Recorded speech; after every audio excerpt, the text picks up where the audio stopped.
Hi, Dyslexic Genius here, Brad Hurt. My phone number is 864-236-1680, or you can email me at dyslexicgeniushurt@gmail.com. This is a B80.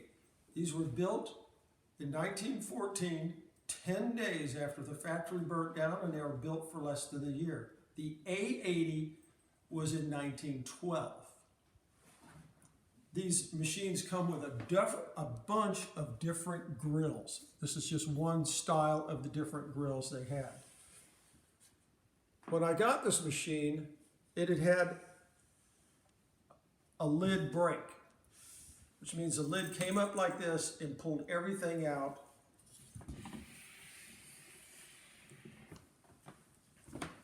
This whole back piece was in 3 pieces, and I put it back there. You barely see the line. I've tried to hide the line where it broke, and then I filled this part in.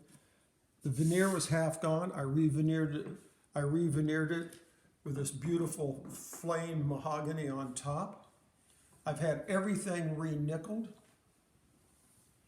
The crank, speed controls in this, I'll get there in a minute. It's a wonderful machine. Even the 2 carriage bolts that go through here that hold the motor in place through the cabinet, I had these re-nickeled. I added new feet to it because the feet were missing. When I was re-nickeling,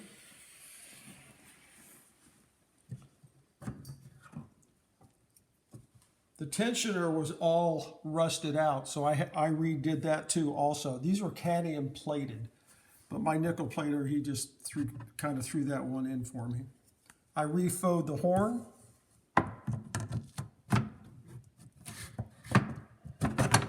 I'll just leave that out for a minute. Before we open it up,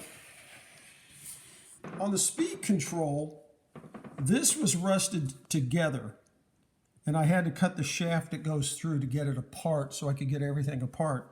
But what I did was, when I did the shaft, I blued it. I've talked about the gun bluing.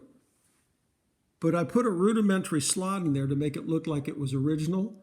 So what you can do is you can pull this piece off the machine now, adjust the speed, because it has a very limited speed adjustment on these machines. You can really fine tune it, and then you can move this into the fine tuning. You can see this has all been re-nickeled. All this has been redone. All this has been redone. The original owner, for some reason, everybody wanted to put their social security numbers on this. I don't know what it was, the 60s or something. You know, this is my property. You can see that the ID tag's a little bent because when it came apart, the crack went right underneath and through the middle of the ID tag. I even re-nickeled the screws here. Only thing I didn't re-nickel was the reproducer. This has all been redone. Oh, Belt Eater is here. Did you see this? I know, Daddy, there's a belt in here somewhere. Come on. These are wonderful, fun machines. You know, it's a belt drive. What can we say? But I love doing this restoration. This is what a ground-up restoration should look like. I also, when I do a restoration, I put my business card and a restoration sticker here in case it was stolen. I sold this and somebody said stolen, but there's also restored by this white one. I have 2 more of those decals, one on the bottom of the turntable and one hidden in on a motor. So if it was ever stolen, you could go someplace and say, hey, I think I found my phonograph. Oh, let's take it apart for a minute and I can show you where this stuff is. This is one little trick if you're doing restorations for customers. I did this one for a customer. That's how they know it, and then they can watch the videos of the restoration. What's interesting,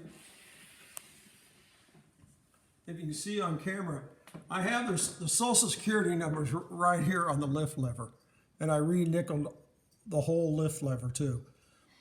I have it on the inside, and it's scratched a couple of other cool places. It didn't look like this when we started this restoration.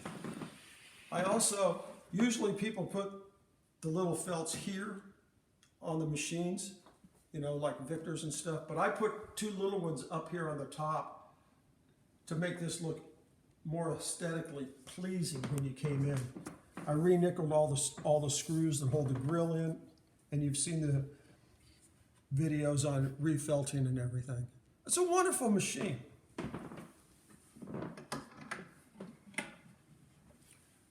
This is a lot of fun in the hobby. I love the history and stuff of these machines and, you know, how many they made. And that's my tip for the day.